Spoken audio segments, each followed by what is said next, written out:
That's a good. Hello, everybody, and welcome to the Blue or Broad Show. It's Here, the mate. 3rd of April, 2023, and we've just come off a win against the GWS Giants. Oh, I've got yes. Paul Sebastiani with me. Good evening to you, Paolo. Very good evening to you, sir. How are you? Great. Oh, lately the conversations before I go live with you and Pommy just get me going. It's no, it's great. It's great. We're well and truly into the season now. We're here. This is us now. This is us in our natural habitat. Yep. Everyone's checked in their Mikeys. Everyone's checked in their train tickets, and we're all aboard. We're all aboard the Baggers Express at the moment. So all stations on the way to September. That's our final destination. That's right. So tonight on the agenda, we're going to talk about round 3. We're going to get through it. We're going to move on from it. We're going to talk a bit about some contract news that started to pop off. If those of you in the audience aren't aware, there is an update imminent. So stay tuned for that. We've got injury news. We've got tribunal news. We've got a big Good Friday to prepare for. We've got the reserve to get through, and then we've got the Almost Blues Brothers at 8 p.m. So we are rolling. Oh, and I'm just going to preface this by saying every week, the jumper punch, we get the preview in. Tonight is no doubt, the preview for the jumper punch is the greatest of all of them. So stay tuned.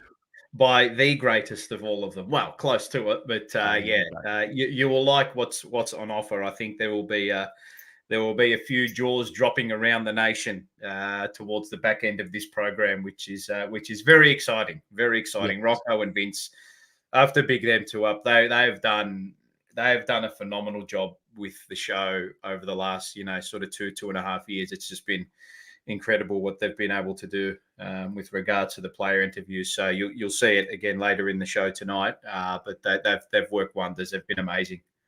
Yeah, they have. Yeah, they have. Well, I'm going to be on time tonight. I'm going to make sure this is right. So let's begin. Round 3 against the Giants. We do it every week. Those of you playing along at home, first of all, good evening to all of you. Thanks for joining. Thank you to the members of the channel. If you're on YouTube, you will see people's names in green. What that means is they're members of the channel. So thank you so much for those of you who support, who invest in the channel and allow it to grow to where it has. Also, we are officially on the home stretch to 10,000 subscribers. I have not really been one. I try my best not to look too much into the numbers, but there are certain numbers that look good, and 10K is one of them. Yes. And we've got a little over 900 to go. So if you're not subscribed, which from my data, I can see 41% of the viewers are not subscribed. So if you are not subscribed, just hit the button. Come on.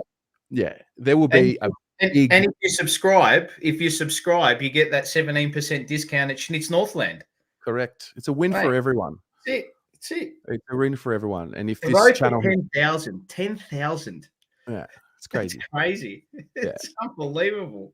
It's crazy. And it's only the beginning, obviously, but I will flag it now. I think it'll happen in a couple of months based off how quickly we get subscribers. But once we get to 10K, which I'm pretty sure it'll be this season, there will be a big ass giveaway. So the sooner we get there, the more each and every one of you get an opportunity to win this prize, which I'm formulating right now, but I promise you it'll be the biggest prize we've ever given away here. So maybe it's a 10K for 10K, like what Carlton are doing, 100K for 100K. If we get there before the season's done, that'd be great. I'm going to go visit the bank and see what they say. The Great Southern Bank. The Great Southern Bank, mate. Oh dear. We have a new member, a returning member, Chris Lang. Thank you very much, mate. Welcome. All right, guys. Yes. Good evening. 3 words for those of you playing along at home. 3 words to summarize round 3 while Paolo goes over it. Paul, what happened? My 3 words are bank the win. Yep. Whether it's Commonwealth, Westpac, NAB, ANZ, Bendigo Bank, doesn't matter who you bank with, just bank the win. get it in there, deposit it, earn the interest for the back end of next year, and away we go. It wasn't the prettiest game, obviously. I thought our first quarter was horrible, to be honest. And what I liked was the adjustment after quarter time. We had a decent second term. We had a very good third term, aside from the finishing. Few icky moments in the first half of the fourth term where I thought we just didn't seem to be at the races, but we found an extra sort of gear, and we ended up kicking the last 2 goals, albeit one was a bit of a gift. But ultimately, what you've got to do is you've got to get field territory. You've got to put yourself into a position to win the game, and that's what we did. And we had some blokes find another gear when they needed to. Charlie and Harry, they obviously didn't have the greatest of days in front of goal, but Charlie made it his moment, took a great mark, and ended up kicking the sealer. So I was very, very pleased with the result. I don't think that the performance was one of grit and determination, and it needed to be, because we sort of kept them in the game. But I'm just very happy with where we're at the moment. I'm a lot more comfortable with where we are at after 3 rounds this season and leading into the rest of the season. I feel like we've really managed the team well in the first 3 rounds, which really excites me for the back end of 2023. So I don't want to look too far ahead, but yeah, I think we've added a real layer of doggedness and grittiness in this team that I don't think it's not really associated with Carlton over the last 10 to 15 years, is it? And we've been able to ultimately win 2 tightish games. So that'll give them belief going forward into the year. Yeah. Well, saying this off air, and I need to check myself, because I was calm and all of that. Yeah. But I find myself in the first few rounds, I find myself ready for a capitulation, and I should stay in the moment, and I shouldn't think of the past and all of that. But the truth is, I kind of wait to see how they're going to try and capitulate, which is unfair. And I was going to ask you, where do you sit on the form of the first few weeks? Are you positive that we've added layers into our game that we're going to get better at? Or are you on the side of the fence that says, yeah, we've won ugly, but we're going to get found out if we keep doing this and this and this? No, I don't agree. I don't agree with that sentiment that we're going to get found out or anything like that, because if we were, we already would have been. I think it's 3 rounds in. We've had Voss now for what, a year and a half, basically. And if teams had figured, I mean, every team gets figured out eventually. It's just a matter of, can you, just tweak a few little things here and there to tactically get the upper hand on your opponent as well. So, no, I think we're in a good spot. I think we're in a really good spot. And I'm not too big on, you've got to belt teams by 10 to 15 goals. This team's not good, so you've got to win by 100. Like, it's not.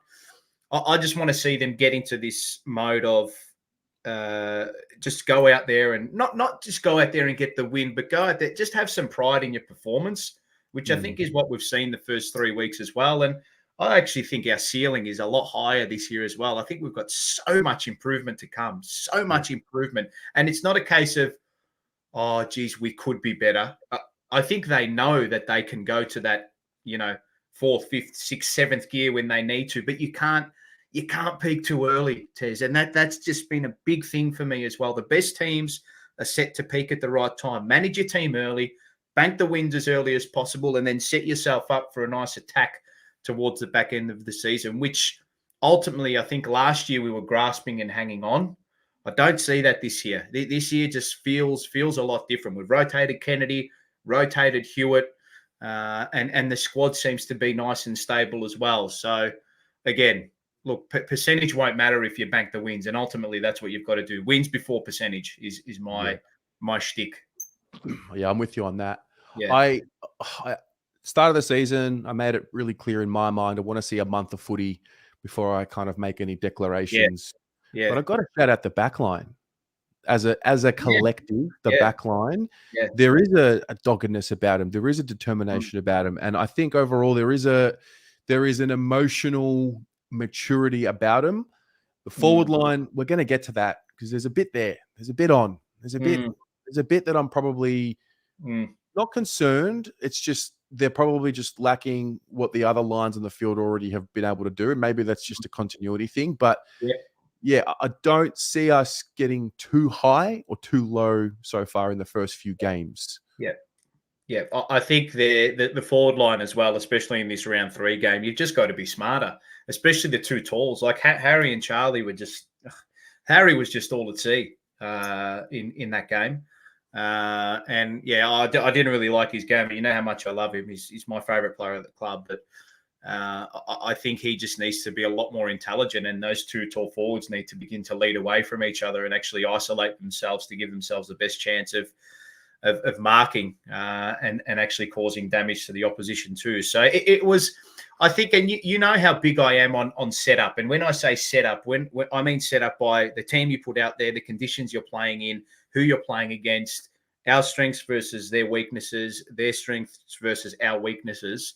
And I think from that regard, like we're a high retentive ball team. You know, that's what we like to do. And in those conditions, like it just sloppy. The execution wasn't there because the ground was ripped up and it was muggy and it was wet. And you can't play perfect football in those conditions. And you're not going to always play perfect football.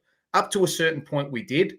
I thought we played it brilliantly in the third term, but we just weren't able to capitalize. And it was very similar to the St Kilda game last year, where you kind of knew we were kind of at the races from an application point of view after quarter time, because they had to flick the switch.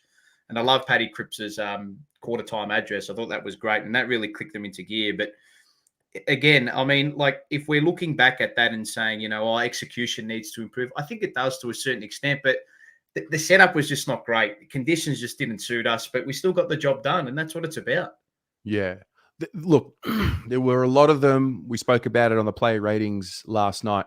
There were a lot of them who didn't use the ball well. Some of our really senior players, I think Cripps and Doherty didn't go at a very high clip, but what I was still pleased with was the willingness to take that kick, or the willingness to make that play. In round 1, we were all a little bit critical that we might have played a little too safe. Yep. Whether that was Richmond's doing or whether that was us not being able to really find the kick or find that play. Mm-hmm. And I know that there were some skill execution errors, but I was pleased that they were coming in a situation where if that kick comes off, we're off to the races. Yeah, so exactly. The D50 to midfield, I was okay with, but mid to forward, I actually looked at it. I'm like, did we really have 29 scoring shots? I felt like we were running at 6.5 or 7 out of 10 of our best. We still were able to generate opportunities. So that's where I'm positive. That's where I'm really optimistic. No, I agree with that. And it's not, and this is what I also said after round 1 as well, is that it's not major surgery with what we're doing. It's just creasing out just ironing out the creases and just chipping away at the edges as well, and just trying to refine everything. I think these next couple of weeks are going to be refine mode as we hit that middle patch to back end of the season as well. So, you know, and that doesn't mean that you shouldn't be putting in strong performances. That's not what that means. That means that there are certain aspects of the game that we need to just continue to work on. Again, that mid to forward connect, taking off and biting off those kicks with intent from the back line to the midfield and further up the ground as well. So, look, and I think what I liked about Vossi's presser after the game is that when these other guys are down that we are not heavily reliant on, but relying on to a certain degree from a structure point of view, from an output point of view, who are the guys underneath them that are going to say, okay, well, it might not be Harry's day, it might not be Charlie's day, Wiedering and Youngie might be a little bit down, but what are the blokes underneath them and beside them going to do to lift that extra 10% that we might be missing from those blokes? And we saw that on the weekend. And we didn't see that in big moments last season, which is good. I think it's another part of our development and another part of this squad and club that really needs to continue to grow. Yeah. I think it was 12 minutes 54, say 13 minutes to go. I think Brent Daniels puts the Giants in front. Yeah. But were you ever really worried when he did? No. I was never, even though I was frustrated and waiting for the capitulation, there was an underlying, we're going to win this game. We're probably going to make it ugly for ourselves, and we could have put it away early, but at no point did I genuinely believe we were going to lose the game. Yep. Yeah. No, I was in the same boat as well. I think in the heat of the moment and in the emotion of it all, you kind of, you know, it's your head's in your hands and you're like, oh God, here we go again. But then the response after that was pretty not not absolutely convincing, but enough to just go there and say, all right, lads, we've got the 4 points. Let's focus on the next day. Let's celebrate the win. Focus on the next day. Have the best recovery you can after round 3. Have the best next training session you can after round 3. And then let's attack the rest of the season. So, again, what did we have to do up in GWS at Giant Stadium? What did we have to do when we arrived there? Win. Did we do that? Yes. Was it ugly? Yes. Who cares? Move. It's done. Correct. Finito. We've got, I don't know, 13 to 14 to 15 wins is what we need to be in a really strong position to win a flag. That's just going to be one of them. That's it. That's just yeah. So, you ain't going to win by 5 to 10 goals every week, mate. It doesn't happen. No. It just doesn't happen. Yeah. So that's that. We'll go through some votes, and then I want to talk about some emerging storylines that all of us are picking up. So those of you playing along at home, 3, 2, and 1, give us your votes in the comments. I'll put them up on screen. I'll read some of them out. Steffi Degani, she's a member of the Blue Abroad YouTube channel. She wasn't a member before. Wow. She was not a member before. That's a disgrace. Thanks, Steffi. Yeah, thanks, Steffi. It only took you how long? 5 years? 17% off at Schnitz Northeast. All the way from Dubai. All the way from Dubai. Yeah, we'll send over a flight. Yeah. Drop off the schnitzels. All right. So votes. Paolo, what did you do? How did you go with yours? You could have raffled off the 3 between Cripper and Newman. I went with Cripps, the 3, 2 to Newman, and 1 to Jack Silvani. I thought he was fantastic on the day. Mm-hmm. Stay tuned. I'm going to get you to give me an honorable mention as well. I rewarded Nick Newman. Just love it. When you talk about a job and you do your job, love it. Like there's just executing your job. I look at a guy like maybe Lockie Cowan. I thought he just did his job on the day. Nothing out of the ordinary. But Newman not only did his job, he dominated. And you got to remember, it's not the first time he's played on Toby Green. He's had some nights where it hasn't gone his way. So to see his development in that matchup and to play at that level defensively and then hurt him offensively, mate, I just want to give him full praise. And he's a guy that just doesn't get it because he just doesn't play a really sexy role. No, it's not. There's no glitz and glam with him. But I tell you what, his numbers would suggest he is. I loved his game on the weekend. I've loved his season. Really, he's ever reliable. Is what he is. He is. So Newman the 3, Kripa Kripendaki. He got the 2. And Doc got the 1. I thought he and Doc played a game where, all right, I think they both had 7 clangers, but the willpower and the leadership to just get it right in the 4th quarter and put behind them whatever they had done in the first few quarters. It's something we've been critical of both of them. Both of them we've been critical about their ability to lead and mid-quarter make adjustments and lift. And I thought they both did that. And that's why I gave them the 2 and the 1. Yeah, no, I can completely agree. Doc moving on the ball, I think really helped us out as well. And I like him in that position because sometimes we can fluff around with it too much around stoppage as well, and he just adds another dynamic layer to the contest as well. Sometimes you just need to get the bloody thing out of there and gain field territory, and that's what he does. So I thought he was great. Honourable mention, I have to give it to Blake Acres. He played really sore. Geez, he was good. He's been good for the last 2 weeks. Loved his fortnight. His fortnight has been sensational. Really, really liked him. Yeah, he's shown a toughness. Yeah. And he's shown a physicality that I did not know about his game. I did not know that was a feature of his game.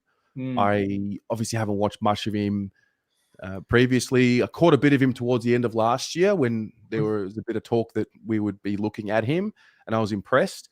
But I did not realize how hard he is. And also, he's a 191 centimeter. He's a big boy. Yeah, he's a big boy. He's not small, and he's a genuine winger. And that's what we're crying out for in the off-season. It's amazing what happens when you actually go out and address your needs, rather than going out and getting a name. It's true. It's true. My honorable mention is going to go to a guy who I think, well, firstly, I want to address Doc into the middle because I think we as fans sometimes get caught up in trying to lock someone to do something for 4 quarters, and that's what his position is. Yeah. I love the fact that we can play Doc in the midfield for a quarter as opposed to 4 quarters. Yes. I think I like that idea moving forward personally more than what I like the idea of him being a full-time mid. Yeah, no, it's good. I think it leaves you open with options, which is great as a club. It's not. I think you need to have defined roles that players have, but his defined role might be, okay, well, today your role is halfback, and then your role in this quarter might be, okay, well, we need to make a few switches and we need to turn you into an on-baller for this amount of time. So, and that's up to coaches to get it tactically right. They need to assess what's going on in the game. Okay, are we getting done at clearances? Are we not getting field territory from our clearances? Are we not getting enough depth of entry to forward 50 from our centre clearances and our stoppage clearances? All right, Doc, get on the ball. Fisher, maybe get on the ball. Someone else get on the ball. So it's nice to have those options. So, again, and I was singing his praises last season, and I think most of us were when he moved into the midfield towards the back end when we needed him. And it's nice. And the best teams have 7 to 8 rotations that they can run through the midfield. And I think it adds to the numbers we can get through there, which is good. Yeah, for sure. My honourable mention, I had one, and then you're all mentioning Sauce in the comments. Yes, Jack Silvani, well done. Yep. But I think we all were really proud of Jack's efforts and gave him praise. I saw a guy on the weekend play a game who got a bit of criticism. I think people have an expectation of him being something else, and they're just failing to realize that he does the basics more often than not, and that's Adam Chera. Like, okay. I understand that I think we're getting caught up into the mentality of, while she's gone, we need Adam Chera to become this great big thing. So this was put in my mind at the end of the Geelong game the week before. He had a contest. He collided with Tanner Bruin, got a cut to the eye. And I remember thinking, I don't really remember Chera really putting his head like in that position too often. And then I look at his game on the weekend. He's had his 28. He's had his 15 of them contested. I just think he's doing the tough stuff more than what people are giving him credit for. And I think he's just doing the simple things. And I find the better players in the league are the ones that just continue to do those simple things. And yes, he's not gaining a whole lot of meterage with his kicking, and that's maybe why we need Doc in the middle at the end. I understand that. But I just think he's been consistent. He hasn't blown the roof off the place, but I actually think he's coming along nicely. Don't need to blow the roof off the place. No. You don't need to do it. It's you just go in there and do the role that you need to do. And there's actually a really interesting article that came out. I think it was yesterday or the day before. It might have been in The Age. I think the journalist was Andrew Wu. I think it might have been him. Just search it up. Just type in Adam Chera, The Age. Just read the article. Really, really intriguing read. He mentioned, I think during a training session, I don't know if it was in season, it might have been pre-season, where he was given the blue bib. I think the orange team in training is like the first team, and the blue bib is like your seconds. And Chera was saying, the blue team usually gets belted in training because the orange team are the first, and he got relegated to the blue team. I think there was a couple of contests in training where I think he might have belted Cripps, got into a bit of into a tiff with some teammates, and I think maybe that was not changing of the guard, but it might have been a bit of a penny drop moment for him to suggest that, okay, well, now's my time, not to shine, but to say, all right, I'm here to do a job, regardless of what pick I got picked up at. And look, I think people expect a lot more because of what we've given up for him, and that's fine, and I agree with it too. Because the expectation is that, you are going to get 28 to 30 a week and have a big influence on the contest. But I think if you strip it back and you go back and do the basics right every single week, you eventually are going to have a big influence on the contest, aren't you?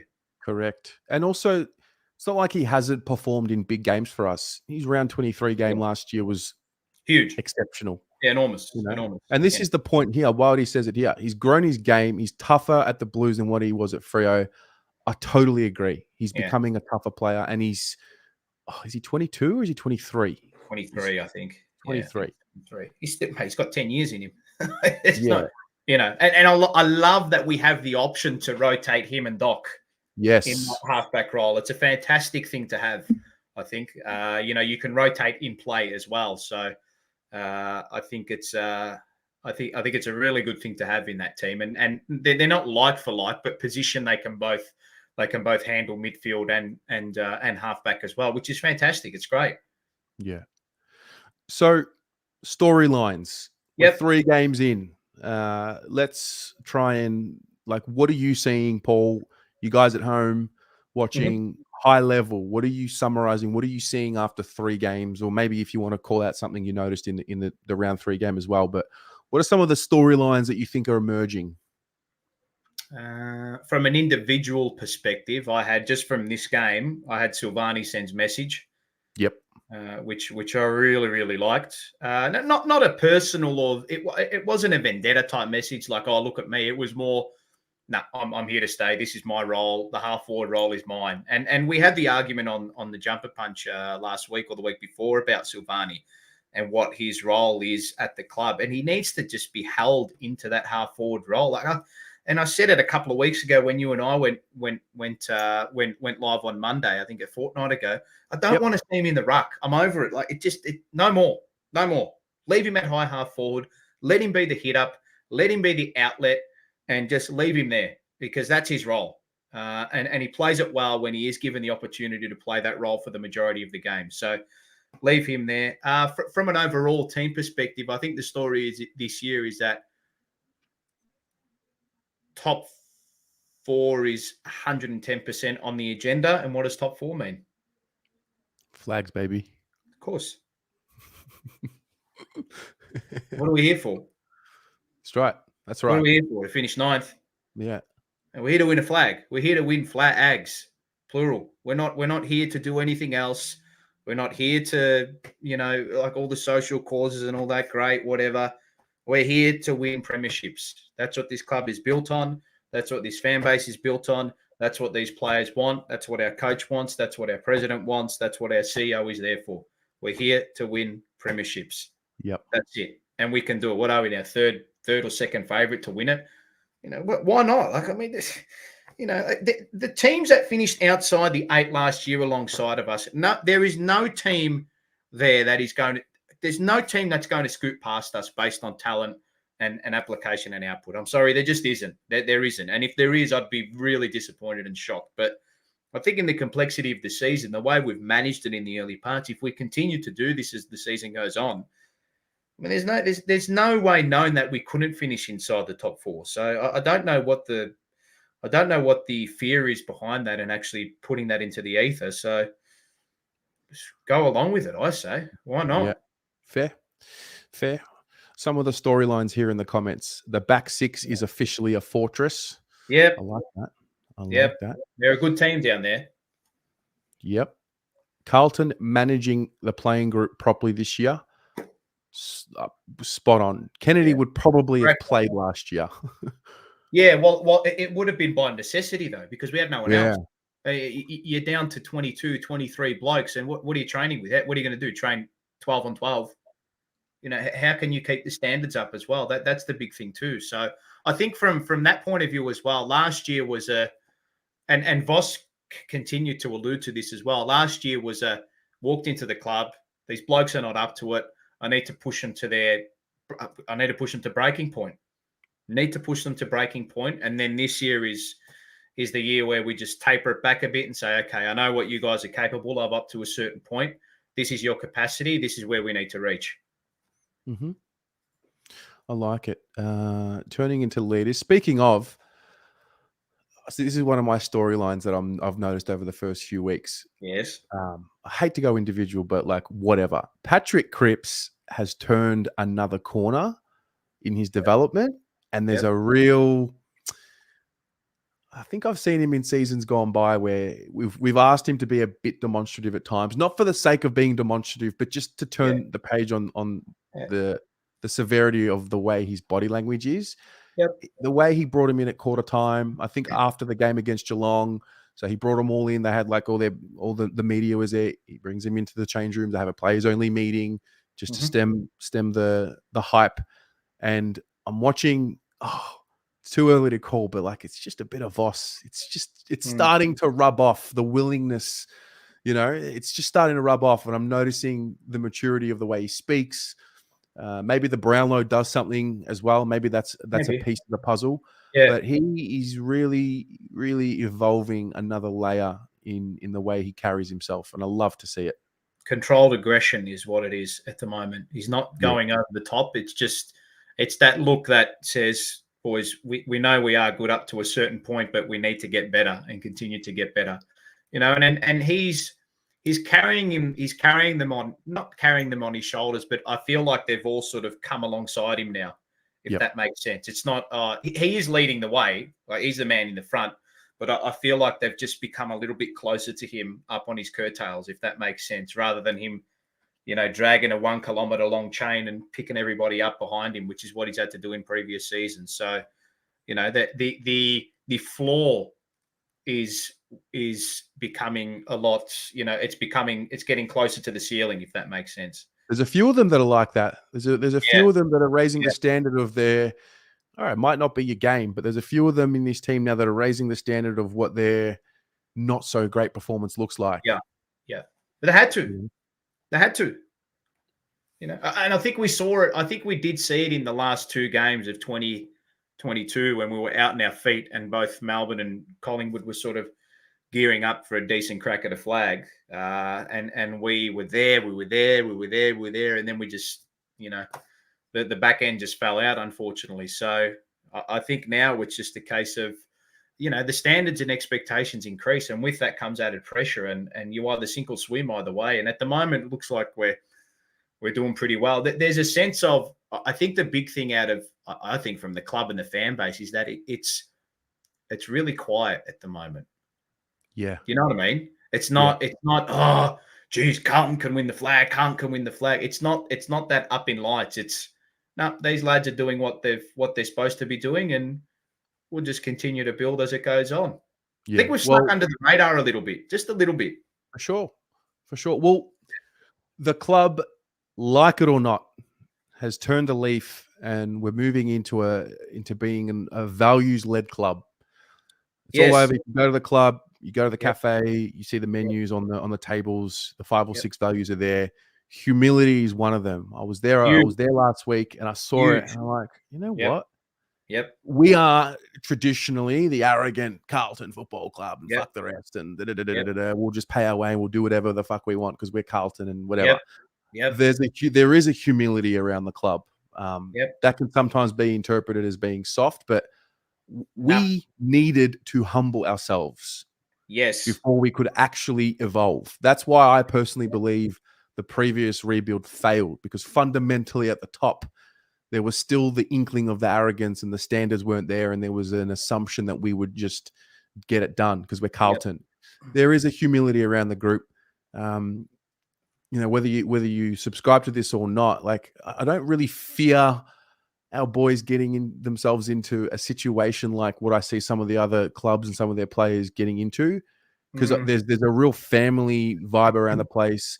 A lot of the boys are now starting to have children, their fathers. So naturally, there's just a level of maturity that's taking place, and it's starting to show. For me, it's starting to show. Well, the humility side of things, and I understand why. Pardon me. I understand why the arrogance of Carlton comes out. 16 flags, blah blah blah blah blah, whatever. Right? What has Carlton achieved in 20 years that they have to be arrogant about? Name me one thing. One thing. What have we achieved in 2 decades that we can proudly put our chest out with and have our shoulders up and strut about with? Nothing. Absolutely nothing. Yeah. So, and this has been the problem with board, with fans, with the club for 20 years, is that they have 2 rearview mirrors. They have the rearview mirror up here, and they've got the 2 on the side that they just continually look back at. Oh, we've got 16 flags. We're Carlton. We can be as arrogant as we want. We've won it all. We've done it all. We've done nothing in the last 20 years. Check your ego. Check your ego. That's the one thing that we've needed to do. And that's the one thing that you have to do in order to realize that you're not good enough yet. Yeah. And we are not, right? Yeah. Because we've done nothing, and the club's done nothing for 20 years.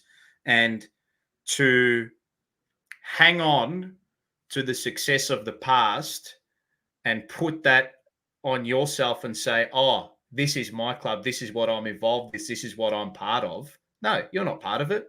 You haven't done it. Unless you've actually done it, how can you have the arrogance? You can't, because you've actually done nothing. It's not arrogance and ignorance if there is evidence to back it up. And the reason why people say it's Carlton arrogance is because we've done nothing for 20 years. That's why. And people go, oh, you're arrogant. Oh, why are you arrogant? Because you've done nothing for 20 years and you still tell me how good you are. We've been horrible for 2 decades. Yeah. So check your ego. Love that Cookie's done that. And we go. Yeah. Simple as that. And look what Mikel Arteta has done with Arsenal. I know I keep going back to that, Rod. I know I'm an Arsenal man, but the first thing he always says after a win, celebrate it, humble. It's all he said this year. Be humble, be humble, be humble. The wins happen, celebrate it in the moment. The next day, you know what we do? Recovery, training. Be better the next day. That's what it's all about. Yeah. There's another underlying theme over the first 3 weeks, and that is our fitness and our ability to run out games. Yep.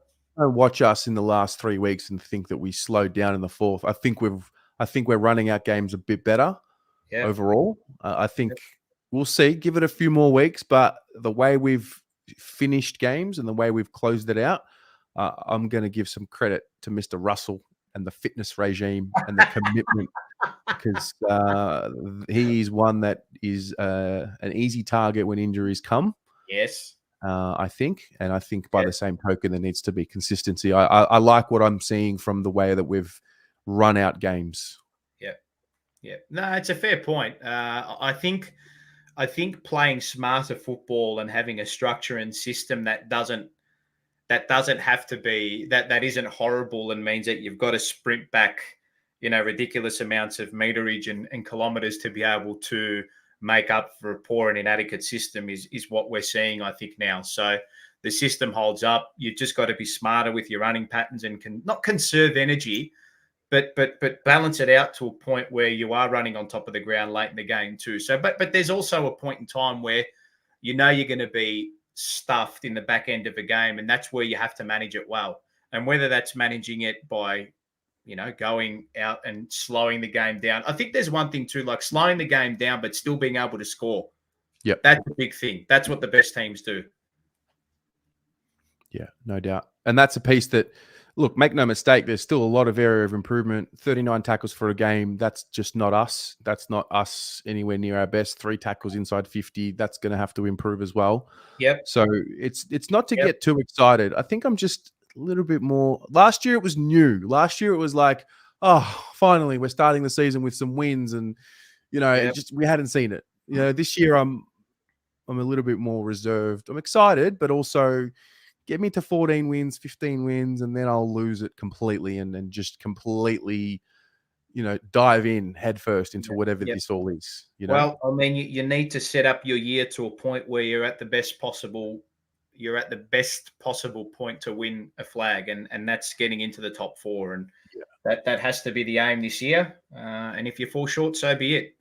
But I think that would I would be shocked if that wasn't the outlook on 2023, just based on what we've seen. I think, and the ceiling as well. I don't even think we've scratched the surface yet, to be honest. And look at us. We probably could have been 3 from 3, really. But I think, would you say that just based on the first 3 weeks that we are ahead of where most had us?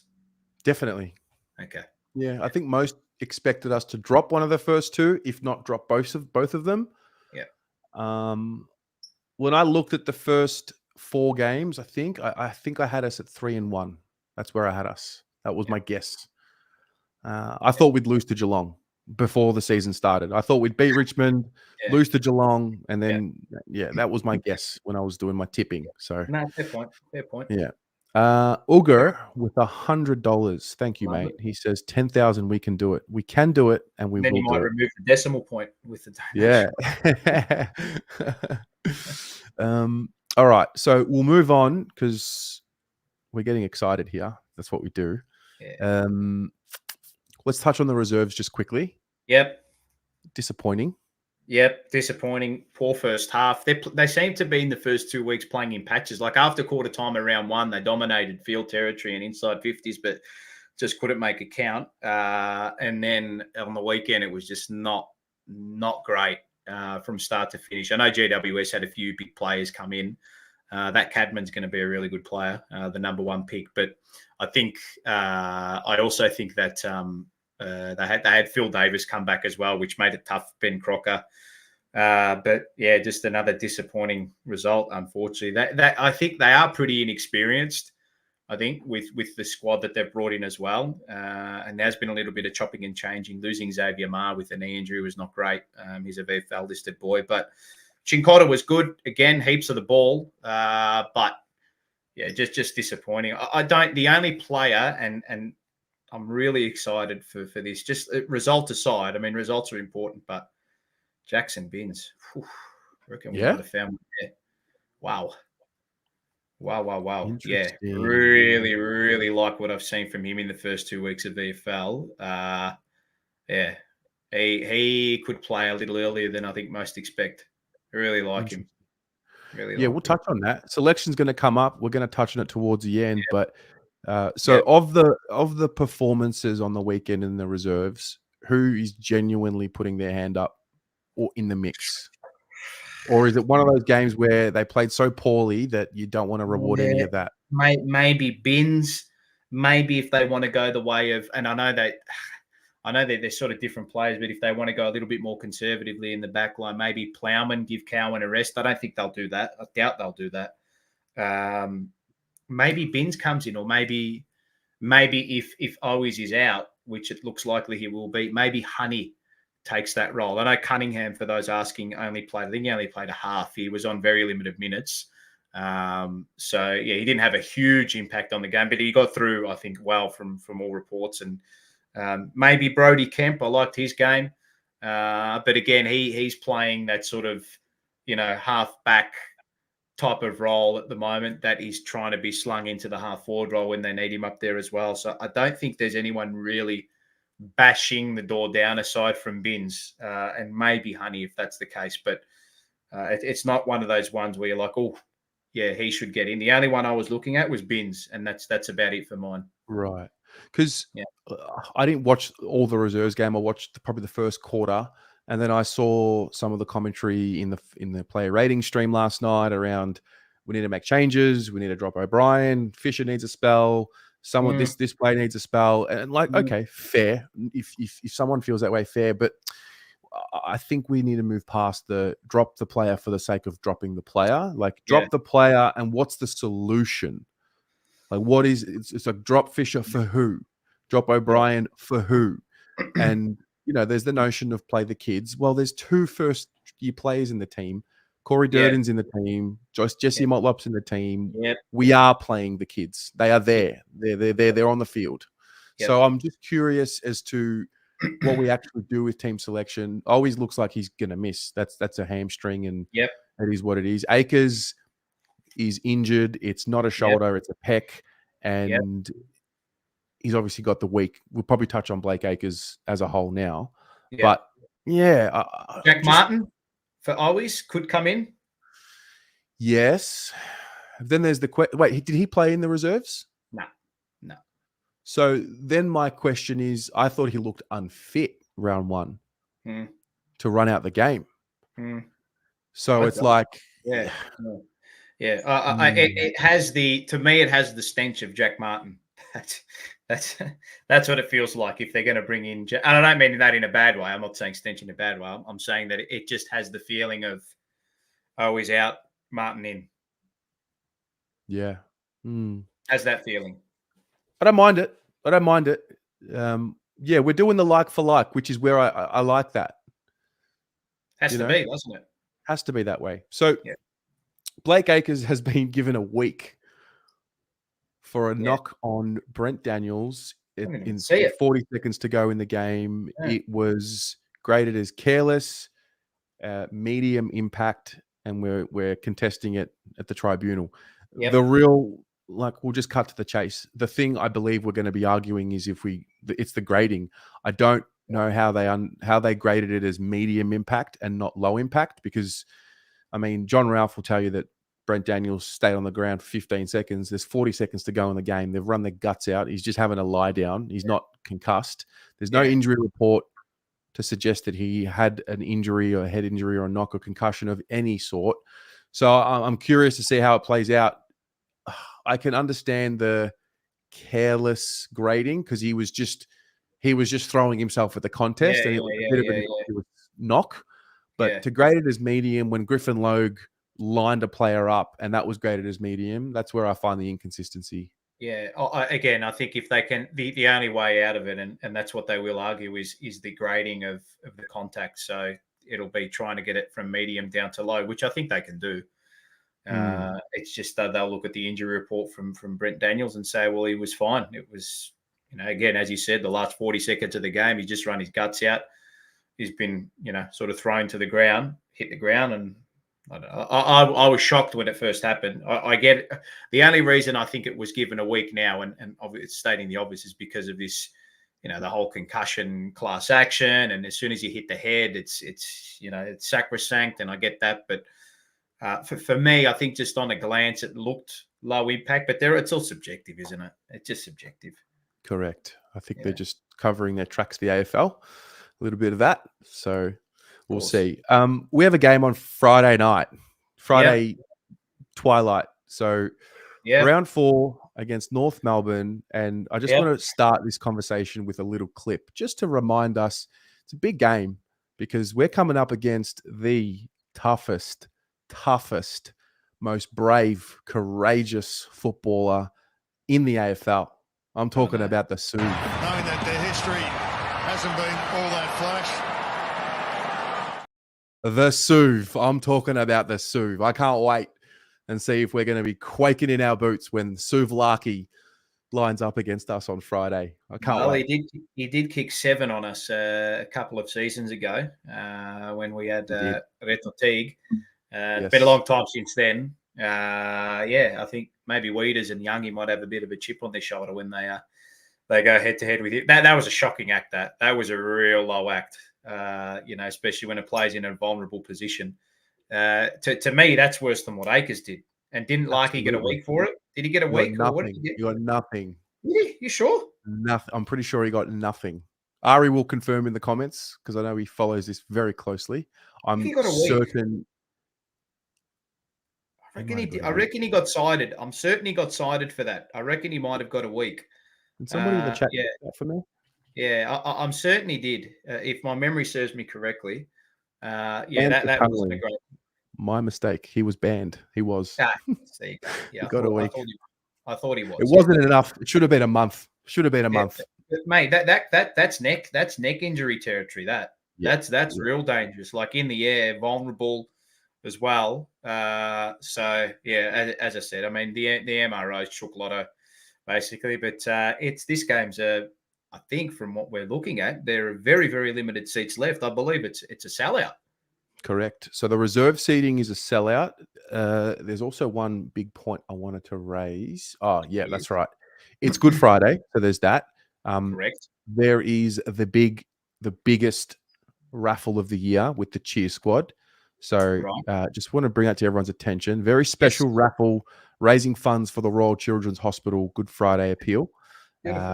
So basically what's happening here is the Carlton Cheer Squad raffle happens every week. So every ticket sold will help the 50,000 children from Victoria and beyond who are admitted to the wards of the Royal Children's Hospital, the 85,000 patients who present to the emergency department, and the 340,000 children treated in the clinics. So raffling off a team and coach signed football. So 10 tickets for $10, 50 tickets for $20, and 200 tickets for $50. It's really straightforward. It's carltoncheersquad.com.au to get your raffle tickets. Lovely. So get amongst that. But on the game, how do you feel about it? I don't want to put it into the ether, but I think it all comes together this week under the roof. Yeah. I had us in between 6 to 8 goals this week. Yeah. I have a sense. Under the roof, we play, good footy. I'm seeing Harry Mackay kick at least 3 or 4. I'm just seeing it all come together with the way that we move the ball. I watched North Melbourne pretty closely against Hawthorn.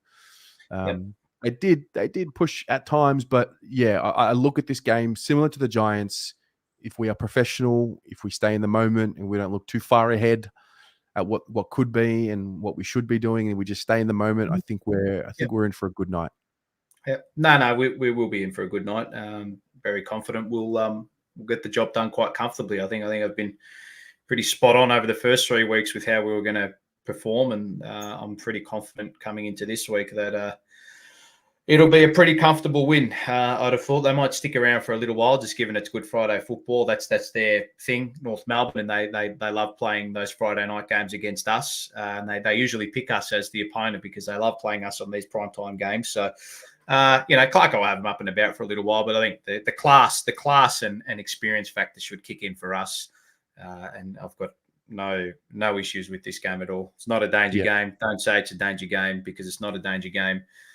And I think it'll be, anywhere between 6 to 8 goals for us. Nice control performance is what I'm looking for. Fair. So team selection early. It's Monday. Injury report isn't officially out, but based off what we think we know, what would you do? You guys in the audience, and Paul, you mentioned Martin for Owies potentially.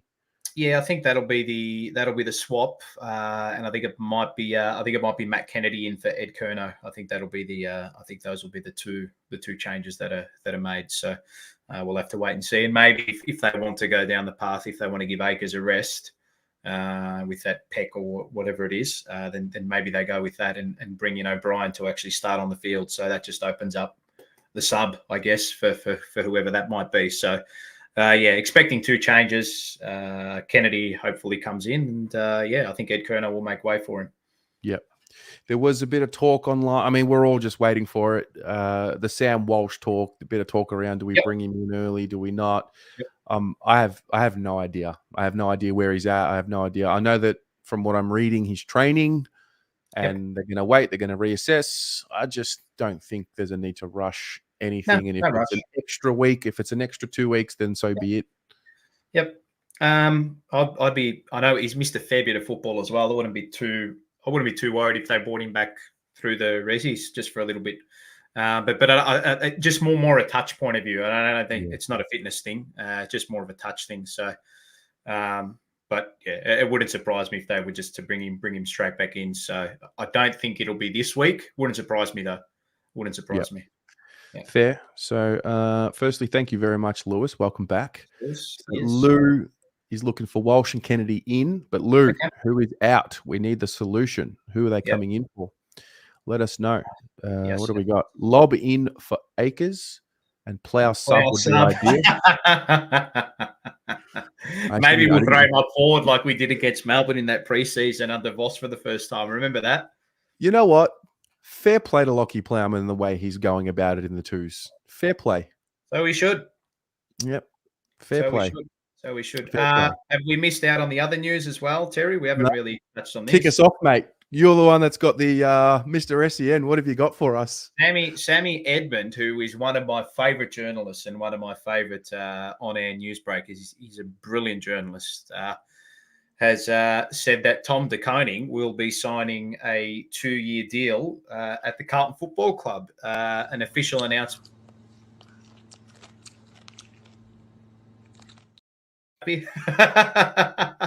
Sign the ting.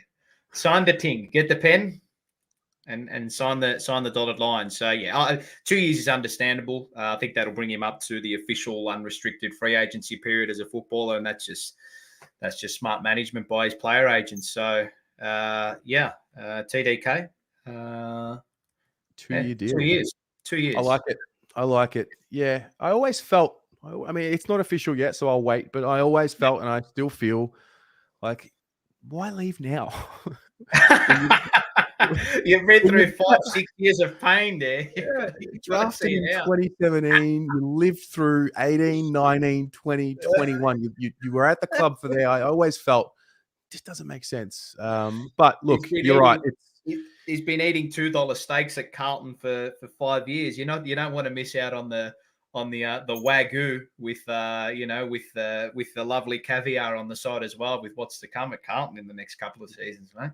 Yeah. So, because at the end of this year or next year, all you heard was 17 times.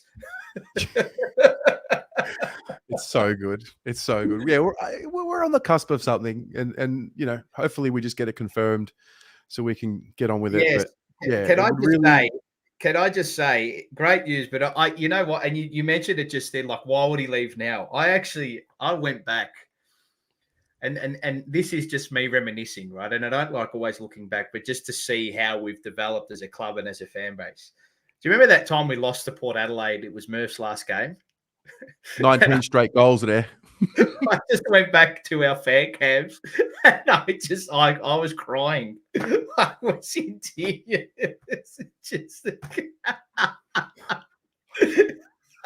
Oh God! Mars and I came on, and Mars was like, it's bad when Mars is laughing after a big loss. That's when you know it's bad. Mars has this ability to pick the time when to come on the fan cams. He knows when to come on. He knows his moment. Yeah. You know what?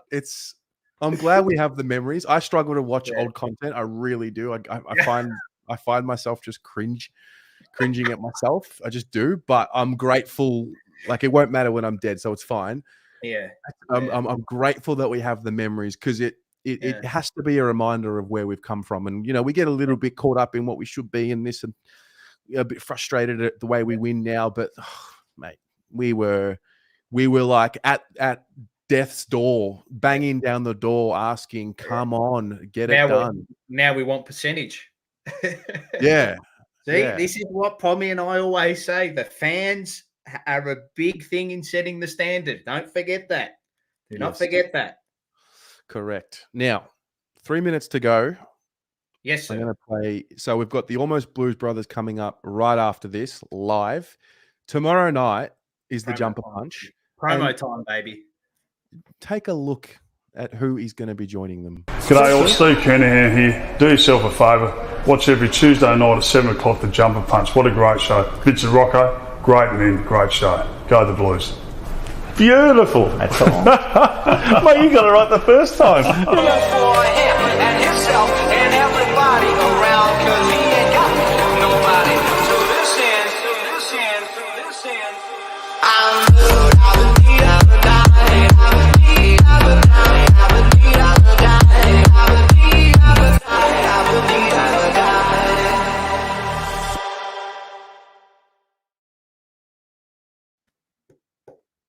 We've done it. A testament to the hard work Vince, Rocco, Mars and I have put in over the last 3 years. It's been a labour of love, and Sticks decided that he'd come on for a good hour at the club to have a chat with Vince and Rocco and us at the Jumper Punch show. It was absolutely amazing. Looking forward to it, and you should all be looking forward to it going to air. And I think, again, it's just a testament to what we've done as a channel, and really uniting a fan base, uniting old players, uniting the club at the moment as well. So, a united fan base and a united club can achieve anything. So, good to see Sticks with a big fat smile on his face too. Yeah, it can be very, very easy to take what we have now for granted with the media. That, Carlton fans direct the Carlton narrative now. That's what happens. That's what's happened. And it's awesome. And I remember we spoke about this off air. Like, I had this feeling like the Sticks interview would come. I'll be honest, it's probably come a little earlier than what I thought. I thought he would be really, really, really difficult to get on. So just watching the promo then, I'm like, fuck, to see him say the words, the Jumper Punch, and it's great. It's awesome. And we should acknowledge the milestone. Yeah, no, he's a very, very good get, and I'm looking forward to hearing the stories and legends he had to talk about at the club as well. So, again, as much as we're looking forward, which is what we need to do, you can't forget about the past as well. So, these blokes are trying to forge the club forward too, because they ultimately need to, and are begging to hand over the baton. And what better sight would it be to see Big Sticks, there on grand final day saying, Ross, Cripper, here you go, mate. This is yours. Correct. Sticks needs a rest, mate. I know. They all need a bloody rest, mate. Rest from being the heroes of the club. So, no, that's awesome. So, 7 p.m. tomorrow, the Jumper Punch, Yep. ready to go, ready to premiere. The teams will be on it's a Friday game, so Wednesday teams, right? Thursday night, I think. Yeah. Thursday night final teams for Friday. Okay, yeah. So teams, the rest on Wednesday. The besties. Oh God! Oh no! I've got the besties hoodie on. I've got it on. I've caved. The besties are doing a great job with the post-match interviews as well. They are actually with those little microphones. Yes. So the besties on Wednesday, the rest on Wednesday, the teams on Thursday, the watch along on Friday, the fan cams on Friday, the review, the player ratings on Saturday. It's a well-oiled machine at the moment. It just sorts itself out. It's great. No, Everyone knows what they're doing. Exactly. So, Paul, thanks for being here. You've got a big shift tonight, don't you? Yes, 11 to 3. The overnight crowd, SEN, your home of sport, 1300 736 736 to call through, 0433 98 11 16 to text through on the 40 Winks Temper text line. Get around it. Amazing. Good night, everyone. Stay tuned. The Almost Blues Brothers are coming to you live very shortly. Have a good one. Go Blues. Go Blues.